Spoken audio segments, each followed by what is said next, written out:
السلام عليكم ورحمة الله وبركاته. الحمد لله الذي جعل في السماء سراجا وقمرا منيرا، وأشهد أن لا إله إلا الله وحده لا شريك له خلق كل شيء فقدره تقديرا، وأشهد أن سيدنا ونبينا محمدا عبد الله ورسوله بعثه ربه هاديا ومبشرا ونذيرا، صلى الله تعالى عليه وعلى آله وصحبه وسلم تسليما كثيرا.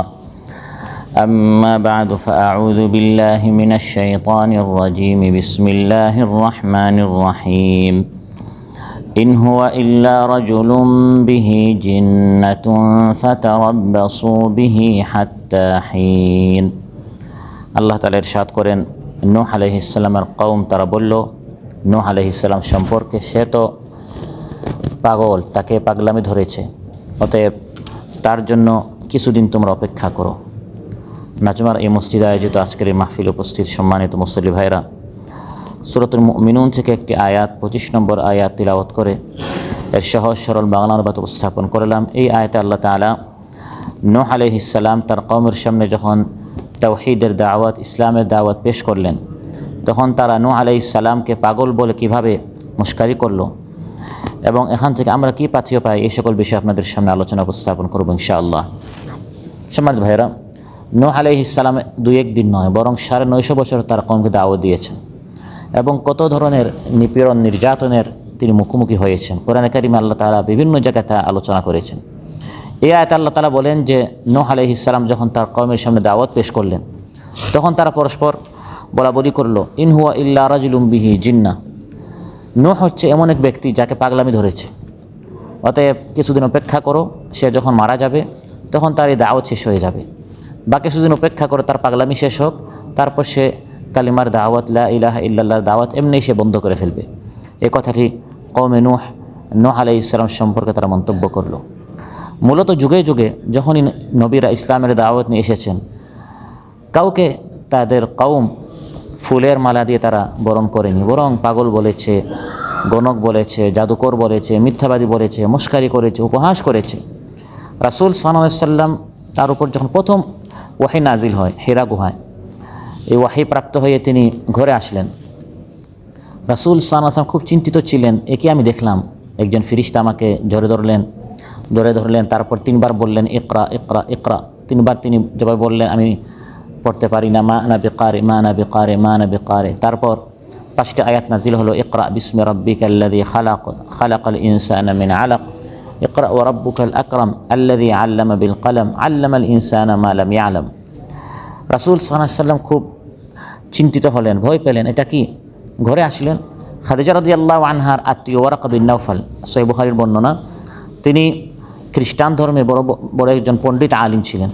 খাদিজা রাদিয়াল্লাহু আনহা তার এই আত্মীয় ওয়ারাকা বিন নাওফালের নিকট রাসূল সাল্লাল্লাহু আলাইহি সাল্লামকে নিয়ে গেলেন, যে রাসূল সাল্লাল্লাহু আলাইহি সাল্লাম এটা কী দেখলেন এই ব্যাখ্যা দেওয়ার জন্য।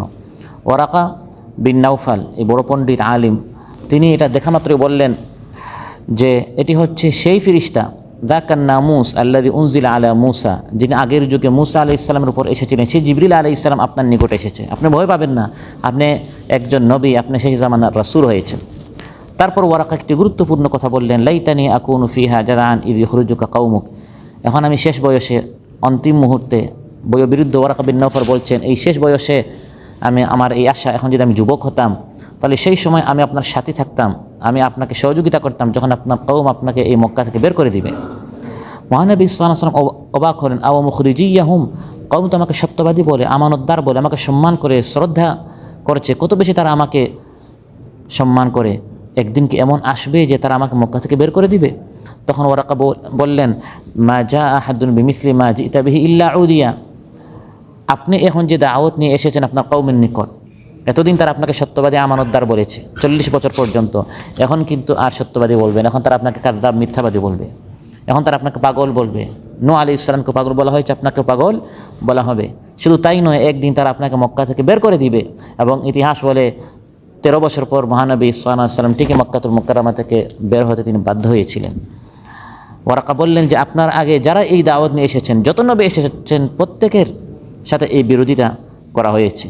এবং কোরআনের মধ্যে আল্লাহ তাআলা বলেছেন, আগের যুগের প্রত্যেক নবীকে পাগল বলা হয়েছে, গণক বলা হয়েছে। এমন কোনো নবী আমি পাঠাই নাই যাকে তার কওম সবাই এক বাক্যে তাকে মেনে নিয়েছে, বরং সিংহভাগ তার বিরোধিতা করেছে, মস্কারি করেছে।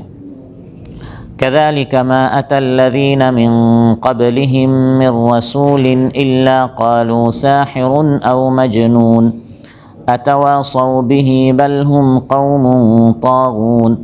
আল্লাহ তাআলা বলেন, তাদের আগে যত নবী রাসূল আমি পাঠিয়েছি, কেউ বলেছে সাহির, তাদের নবীকে জাদুকর বলেছে, কেউ বলেছে মজনুন, মজনুন মানে উম্মাদ, পাগল। আল্লাহ তাআলা বলেন, অবস্থা দৃষ্টিতে মনে হচ্ছে আগের কওম পরের কওমকে ওসিয়ত করেছে, আমরাও পাগল বলেছি তোমরা পাগল বলিও। দ্বিতীয় কওম তৃতীয় কওমকে ওসিয়ত করেছে, আমরা পাগল বলেছি তোমরা পাগল বলিও। আতাওয়াসাউ বি, তারা কি একজন আরেকজনকে ওসিয়ত করেছে? না, ওসিয়ত করে নাই। কিন্তু সবার উত্তরটা মিলে গেছে। সবাই তাদের কওমকে, প্রত্যেক কওম তাদের নবীকে পাগল বলেছে। অবস্থায় দৃষ্টিতে মনে হচ্ছে দ্বিতীয় কওম আগের কওমকে দেখে একই জবাব তারা তাদের নবীকে দিচ্ছে। এটা আল্লাহ তাআলা আমাদেরকে সান্ত্বনা দিচ্ছেন যে আপনি যেখানেই হন না কেন, এই দেশে হন, বিদেশে হন, বা নিজ দেশে হন, এই জামানায় হন, আগের জামানায় হন, বা আগামী জামানায় আপনি আসেন, যখনই আপনি ইসলামের দাওয়াত, ইসলামের আদর্শ আপনি প্রতিষ্ঠা করার জন্য দাওয়াত দিবেন, কথা বলবেন, তখন আপনার সাথেও একই আচরণ করা হবে, আপনাকেও পাগল বলা হবে, আপনারও বিরোধিতা করা হবে। নূহ আলাইহিস সালামকে তার কওম বলল, ইন হুয়া ইল্লা রাজুলুম বিহি জিন্নাহ, তো এমন ব্যক্তি মনে হচ্ছে তার মাথায় পাগলামি আছে। তারা তাদের নবীকে ধমক দিয়েছে, সতর্ক করে দিয়েছে, হে নূহ আর কখনো কালিমার দাওয়াত আমাদের সামনে পেশ করবে না। ধমক, কঠিন ভাষায় তারা তাদের নবীর সাথে কথা বলেছে। كذبت قبلهم قوم نوح فكذبوا عبدنا وقالوا مجنون وازدجر। আল্লাহ তাআলা বলেন, নূহ আলাইহিস সালামকে তার কওম মিথ্যা প্রতিপন্ন করেছে, ধমক দিয়েছে, আর বলেছে মজনুন, এ হচ্ছে পাগল। হুদ আলাইহিস সালাম যখন দাওয়াত পেশ করলেন, তার কওম আদ বলল, সে শুধু বলে আল্লাহ ছাড়া নাকি কোনো সত্য মাবুদ নেই, মূলত তার মাথা মূর্তিগুলো নষ্ট করে দিয়েছে। এই হুদ আমাদের মূর্তির বিরুদ্ধে কথা বলে, মূর্তি নাকি কোনো কিছু করতে পারে না। মূর্তির বিরুদ্ধে কথা বলার কারণে এই মূর্তি তার মাথা নষ্ট করে দিয়েছে, সে পাগল হয়ে গেছে। নবী সম্পর্কে তারা বলেছে, ইন্নাকুলু ইল্লা তারাকা বা'দু আলিহাতিনা বিসু। রাসূল সাল্লাল্লাহু আলাইহি সাল্লামকেও তার কওম ছেড়ে দেয় নাই, বরং তিনি যখনই দাওয়াত দিতেন তার কওম এই নিষ্পাপ মাসুম পবিত্র চরিত্রের মহানবী সাল্লাল্লাহু আলাইহি সাল্লামকেও মক্কার কাফিররা বলেছে পাগল। ওয়ায়াকুলুনা ইন্না লাতারিকু আলিহাতিনা লিশাইরিম মাজনুন। তারা পরস্পর বলাবলি করতো, এই পাগল, এই কবি, এই পাগল, এর কথা শুনে কি আমরা আমাদের বাপ দাদার ধর্ম ত্যাগ করে ফেলবো? এটা কখনো হতে পারে না। এরকম মহানবী সাল্লাল্লাহু আলাইহি সাল্লামকে তারা তুচ্ছ তাচ্ছিল্য করতো। সিরাতে এসেছে যে মহানবী সাল্লাল্লাহু আলাইহি সাল্লাম হজের মৌসুমে কাবাইলুল আরব, বিভিন্ন আরব কবিলার তাবুতে যেতেন এবং তিনি দাওয়াত দিতেন হজের মৌসুমে, লা ইলাহা ইল্লাল্লাহ, কুলু লা ইলাহা ইল্লাল্লাহ তুফলিহু। পিছনে পিছনে তার চাচা আবু লাহাব যেত আর বলতো, তোমরা লা তাসমাউ লাহু, তার কথা শুনিও না, ইন্নাহু মাজনুনুন ইয়াহদি, সে পাগল, আবুল তাবুল বলে তার কথা শুনিও না। এভাবে মহানবী সাল্লাল্লাহু আলাইহি সাল্লামকে পাগল বলে যাতে করে হজে আগত আরব যে সকল কবিলা রয়েছে তারা যেন মহানবী সাল্লাল্লাহু আলাইহি সাল্লামের দাওয়াত কবুল না করে। রক্তের সম্পর্কে আপন চাচা বলতো পাগল। কওম সবাই পাগল বললেও আল্লাহ তাআলা নিজে সাক্ষী দিচ্ছেন, হ্যাঁ হাবিব, আপনার মূল অপরাধ হচ্ছে আপনি দাওয়াতেই কাজ করছেন, এজন্য তারা আপনার বিরোধিতা করেছে। আপনি দাওয়াত বন্ধ করবেন না, আপনি সত্য কথা বলেই যান, আপনি স্পিরিট আরও বেশি বাড়িয়ে দেন, কারণ আমি আল্লাহ তাআলা সাক্ষী দিচ্ছি আল্লাহর অনুগ্রহে আপনি পাগল নন। ফাযাক্কির ফামা আনতা বিনি'মাতি রাব্বিকা বিকাহিনিন ওয়ালা মাজনুন। ফাযাক্কির, হে নবী আপনি উপদেশ দেন, খুতবা দেন, দার্স দেন, আলোচনা করেন, ওয়াজ করেন, দ্বীনের কথা বলে যান। আল্লাহর দয়া, আল্লাহর অনুগ্রহ, আপনি পাগলও নন, আপনি গণকও নন, আপনি সুস্থ আছেন, সত্য কথা বলে যান। কে কি বললো আপনি সেটা পরোয়া করবেন না, আল্লাহ তাআলা তার নবীকে বলছেন। শুধু তাই নয়, আল্লাহ কসম করে বলছেন, হে নবী আমি কসম করে বলছি আপনি সুস্থ আছেন, আপনি ভালো আছেন, আল্লাহর দয়ায় আপনি পাগল নন। নুন ওয়াল কলমি ওয়া মা ইয়াসতুরুন মা আনতা বিনি'মাতি রাব্বিকা বিমাজনুন ওয়া ইন্না লাকা লাআজরান গায়রা মামনুন ওয়া ইন্নাকা লাআলা খুলুকিন আযীম। আল্লাহ তাআলা বলেন নুন, কলমের কসম আর কলম দ্বারা যা লেখা হয় এর কসম। আল্লাহ কসম শপথ করে বলছেন, হে নবী, আল্লাহর দয়ায় আপনি পাগল নন। শুধু আপনি পাগল নন তা নয়, বরং আপনি সাধারণ মানুষের মতো সাধারণ সুস্থ নন, বরং আপনি হচ্ছেন আল্লাহর অফুরন্ত নিয়ামত দ্বারা ধন্য। সুবহানাল্লাহ। আপনি কমপ্লিট, আপনি সুস্থ আছেন। ওয়া ইন্না লাকা লা আজরান গায়রা মামনুন ওয়া ইন্নাকা লা আলা খুলুকিন আযীম। আপনার জন্য অফুরন্ত পুরস্কার আছে, সম্পূর্ণ আপনি সুস্থ আছেন, আপনি সর্বোত্তম চরিত্রের উপর অধিষ্ঠিত আছেন, আপনি দাওয়াতি কাজ করে যান। তারা কি বললো সেদিকে আপনি পরোয়া করবেন না। তারপর আল্লাহ তাআলা যারা নবীদেরকে পাগল বলে তাদেরকে বলছেন, তোমরা স্রোতের তালে সবাই পাগল বলে, তাই তোমরা এই নবীকে এবং নবীর উত্তরসূরিদেরকে তোমরা পাগল বলিও না। কখনো কখনো দুইজন তোমরা একই বসো, একজন আরেকজনকে প্রশ্ন করো, ভাই সবাই যে এই সত্য কথা যে বলে, এই নবীকে যে সবাই পাগল বলছে, আমরাও যে পাগল বলছি, আসলে কি এই লোকটা পাগল? দেখবে তখন তোমাদের সামনে আসল ভুলটা ধরা পড়বে না, আসলে লোকটা পাগল নয়, বরং আমরা নিজেদের স্বার্থের বিরুদ্ধে তিনি কথা বলার কারণে আমরা তাকে পাগল বলছি। দুইজন একাকে বসো, বা প্রয়োজনে তুমি একাই বসো। এটা আল্লাহ তাআলা কোরআনের মধ্যে বলেছেন, কুল ইন্নামা আ'ইযুকুম বিওয়াহিদা। হ্যাঁ নবী, আপনি বলুন আমি তোমাদেরকে একটা উপদেশ দিচ্ছি, আন তাকুমু লিল্লাহি মাসনা ওয়া ফুরাদা সুম্মা তাতাফাক্কারু মা বিসাহিবিকুম মিন জিন্নাহ। কখনো দুইজন একা বসো, সবাই নবীকে পাগল বলছে, তোমরা পাগল পাগল বলে হাসাহাসি করছো, এমন নয়। দুইজন একা বসে একটু চিন্তা করো। ওয়া ফুরাদা, কখনো একা একে বসে চিন্তা করো, তোমাদের এই সাথী এই নবীর, তিনি কি আসলে পাগল না তিনি পাগল নন, বরং তিনি আল্লাহর পক্ষ থেকে কঠিন শাস্তির সতর্ক করতে এসেছেন। তিনি একজন নবী, তিনি একজন রাসূল। তাহলে প্রশ্ন হচ্ছে, যুগে যুগে নবীদেরকে কওম পাগল বলল কেন? কারণ নবীরা সবসময় সত্য কথা বলতেন। কি কথা বলতেন? সত্য কথা বলতেন। নবীরা সবসময় উচিত কথা বলতেন। আর উচিত কথা মিঠা হয় না তিতা হয়? তিতা হয়। সত্য কথা গায়ে লাগে। এখন নবী তো সত্য কথা বলছেন, এটা আমি সহ্য করতে পারছি না। এখন যদি আমি বলে ফেলি না নবীর কথার সত্য, এটা আমি মানতে পারছি না, এটা তো আমি বলতে পারবো না। এখন কি করতে হবে? নবীকে এমন একটা অপবাদ দিতে হবে যাতে করে তিনি জনবিচ্ছিন্ন হতে পারেন, সবাই তার থেকে দূরে চলে যায়, আর তার এই সত্য কথাটা যেন কেউ না শুনে। এই জন্য যুগে যুগে প্রত্যেক উম্মত তাদের নবীকে পাগল বলেছে। এই কথার কোরআনের মধ্যে আল্লাহ তাআলা এভাবে বলেছেন, আম ইয়াকুলুনা বিহি জিন্নাহ। তারা কি বলে এই নবী মধ্যে পাগলামি আছে? না, আসলে পাগলামি নয়, মূল বিষয় হচ্ছে বাল জাআহুম বিল হাক্কি ওয়া আকসারুহুম লিল হাক্কি কারিহুন। আসল কথা হচ্ছে নবী সত্য কথা নিয়ে এসেছেন, আর অধিকাংশ মানুষ সত্য সহ্য করতে পারে না। নবী বলছেন মাজারে গিয়ে সাজদা করা হচ্ছে শিরিক, এই ব্যবসা করা হচ্ছে শিরিক। এখন যার রুজি রুটি হচ্ছে এই মাজার কেন্দ্রিক, কবর কেন্দ্রিক, শিরিক কেন্দ্রিক, তাবিজ কেন্দ্রিক, সে তো এর বিরোধিতা করবেই। যার ব্যবসা হচ্ছে চুরি ডাকাতি এবং দখল করা, ডাকাতি করা, যখন আপনি এই সত্য কথা বলবেন সে তো আপনাকে পাগল বলবেই, কারণ আপনি তার রুজির উপরে, রিজেকের উপর আপনি হাত দিয়েছেন। ও আকসারুহুম লিল হাক্কি কারিহুন। অধিকাংশ মানুষ সত্য কথা সহ্য করে না, এটা তারা অপছন্দ করে। নবী যদি তাদের কথা মতো কথা বলতেন, দাওয়াত দিতেন, সত্য ত্যাগ করতেন, তাহলে আসমান জমিনে বিপর্যয় সৃষ্টি হতো। ওয়ালাউ ইত্তাবাআল হাক্কু আহওয়াআহুম লাফাসাদাতিস সামাওয়াতু ওয়াল আরদু মা ফিহিন। নবী তো বিপর্যয়ের পথে যেতে পারেন না, তিনি সত্য কথা বলেই যাবেন। আপনি তাকে পাগল বলেন, আপনি তার থেকে দূরে যান, তাতে কিছু আসে যায় না। নবীকে আপন গতিতে তাকে সত্য কথা বলে যেতেই হবে। তাই নূহ আলাইহিস সালামকে তার কওম বলেছিল, ইন হুয়া ইল্লা রাজুলুম বিহি জিন্নাহ। এই লোকের মাথায় তো সমস্যা আছে, পাগলামি আছে, সে কীভাবে বলে লা ইলাহা ইল্লাল্লাহ। বাপ দাদা সবাইকে দেখলাম মূর্তির পূজা করতে, সে হঠাৎ এসে বলে এই সব মূর্তি কিছু করতে পারে না, শুধু আল্লাহর নিকট চাইতে হবে। এই নতুন দাওয়াত নিয়ে এসেছে, মনে হয় তার মাথায় কোনো সমস্যা আছে। তাফসীর এসেছে কাফির মুশরিকদের এই কথাটি ছিল পরস্পর বিরোধী। এর আগের আয়াত আল্লাহ তাআলা বলেন যে কাফিররা বলেছে এই নূহ ইউরিদু আন ইয়াতাফাদ্দালা আলাইকুম, সে মূলত গদি চায়, শ্রেষ্ঠত্ব চায়, ক্ষমতা চায়, নেতৃত্ব চায়। এখন একদিকে তারা বলে যে নবী নেতৃত্ব চায়, অন্যদিকে তারা বলে সে পাগল। পাগল তো কখনো নেতৃত্ব এর আসনে বসতে পারে না। অর্থাৎ নবীর দাওয়াতে তারা এত বেশি শঙ্কিত, তিনি বিজয়ী হলে তাদের গদি চলে যাবে, ক্ষমতা চলে যাবে।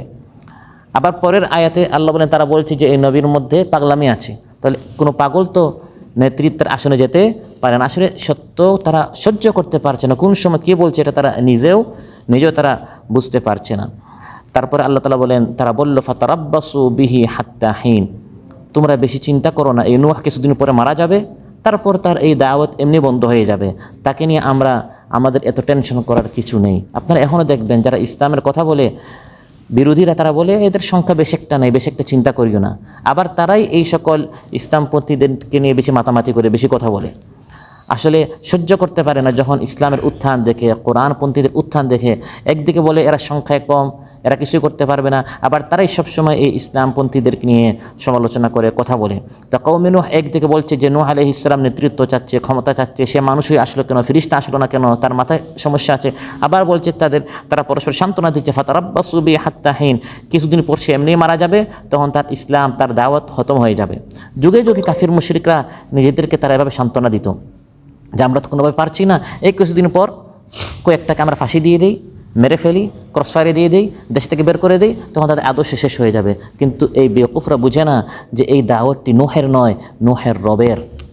এই দাওয়াতটি মুহাম্মদ সাল্লাল্লাহু আলাইহি সাল্লামের নয়, এটি হচ্ছে রব্বে মুহাম্মদের। নবী আসবেন আর যাবেন, তার চলে যাওয়ায় ইসলাম খতম হবে না, ইসলামের এই সুমহান আদর্শ শেষ হবে না। 5-10 জনকে ফাঁসি দিয়ে, কয়েকজনকে ক্রসফায়ার দিয়ে, দেশ থেকে বের করে দিয়ে ইসলামের এই সুমহান আদর্শকে খতম করা যাবে না। ফাতারাব্বাসু বিহি হাত্তা হিন, তাফসীর জালালাইন এসেছে আই ইলা জামানি মাউতি। তারা পরস্পর বলতো এই নূহ মারা যাক, তারপর আমরা শান্তিতে দিনে দাওয়াত দিয়ে যাব। কিন্তু তারা জানতো না নূহ যাবে তো হুদ আলাইহিস সালাম আসবে, নূহ আলাইহিস সালামের পর আরেক নবী আসেন হুদ আলাইহিস সালাম, হুদ আলাইহিস সালাম যাবেন তো সালেহ আলাইহিস সালাম আসবে, এক নবী যাবে তো আরেক নবী আসবে, ইসলামের দাওয়াত তো চলবেই। রাসূল সাল্লাল্লাহু আলাইহি ওয়াসাল্লাম যখন দাওয়াত দিলেন তখন তার কওম এটা বলেছিল, অপেক্ষা করো, কিছুদিন পর সে এমনি মারা যাবে বা কোনো একটি বিপদে পড়বে, তখন আমরা শান্তিতে আমরা আমাদের শিরিক, বেদাত, অবৈধ ব্যবসা, অবৈধ কাজকর্ম আমরা করতেই থাকবো, তখন আর কেউ আমাদেরকে বাধা দিবে না। আমি ইয়াকুলুনা শাইরুন নাতারাব্বাসু বিহি রাইবাল মানুন। মহানবী সাল্লাল্লাহু আলাইহি ওয়াসাল্লামের পরপর ছেলে সন্তানরা মারা যাচ্ছিল, তখন কাফির মুশরিকরা খুশি হলো। সে যখন মারা যাবে তারপর তার আদর্শকে ধরে রাখার মতো কেউ নেই, কারণ তার সব ছেলেরা মারা যাচ্ছে। তখন তারা সান্ত্বনা দিলেন, হে নবী, আমি আপনাকে এই সন্তান দ্বারা নয়, আপনার তো কয়েক সন্তান মারা যাচ্ছে, আপনার বিশাল উম্মত আমি সৃষ্টি করে দিব যারা আপনার এই আদর্শ কিয়ামত পর্যন্ত চালিয়ে যাবে। সুবহানাল্লাহ। তারা শেষ হবে।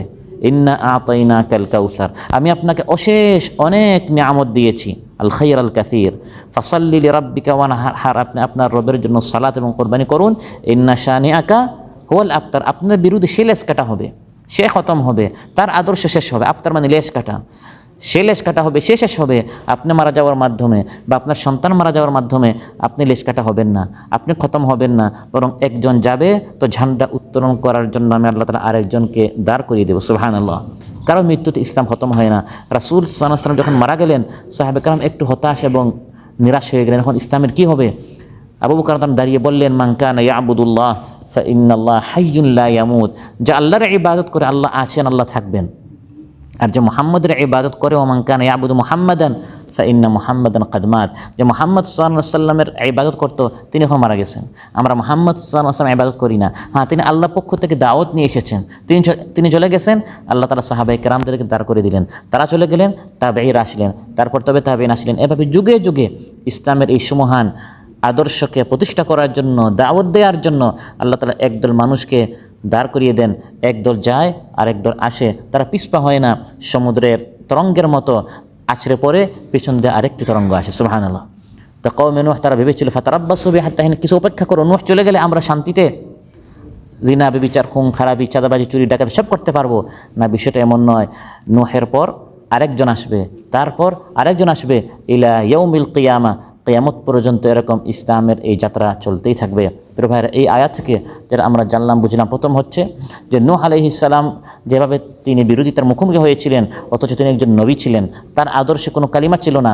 আমি আপনিও যদি এভাবে ইসলামের দাওয়াত দেই, আমাদের বিরোধিতা করা হবে, আমাদেরকে নিয়ে এভাবে পাগলামি, এ ধরনের বিভিন্ন অপবাদ, বিভিন্ন ধরনের অভিযোগ, বিভিন্ন ধরনের কটু কথা আমাদেরকে শুনতে হবে। দ্বিতীয় কথা হচ্ছে, এই ইসলামের এই আদর্শটি কোনো ব্যক্তিকেন্দ্রিক নয়, ব্যক্তি চলে গেলে ইসলাম খতম হয়ে যাবে, বরং এটি আল্লাহ তাআলার আদর্শ, আল্লাহর পক্ষ থেকে প্রেরিত একটি দিন। এই জন্য ব্যক্তি আসবে, ব্যক্তি যাবে, কিন্তু এই আদর্শ আছে, এই আদর্শ কিয়ামত পর্যন্ত থাকবে। এর সাথে যদি আমরা নিজেদেরকে এই আদর্শের সাথে, এই দাওয়াতি কাজের সাথে লাগিয়ে রাখতে পারি, এটা আমাদের সফলতা। আর যদি আমরা দূরে চলে যাই, এটা আমাদের ব্যর্থতা। আল্লাহ সুবহানাহু ওয়া তাআলা আমাদের সবাইকে কথা বলার চেয়ে শোনার চেয়ে বেশি আমল করার তৌফিক দান করুন। আল্লাহ তাআলা আমাদেরকে তার প্রিয় বান্দাদের মধ্যে শামিল করুন। আসসালামু আলাইকুম ওয়া রাহমাতুল্লাহি ওয়া বারাকাতুহু।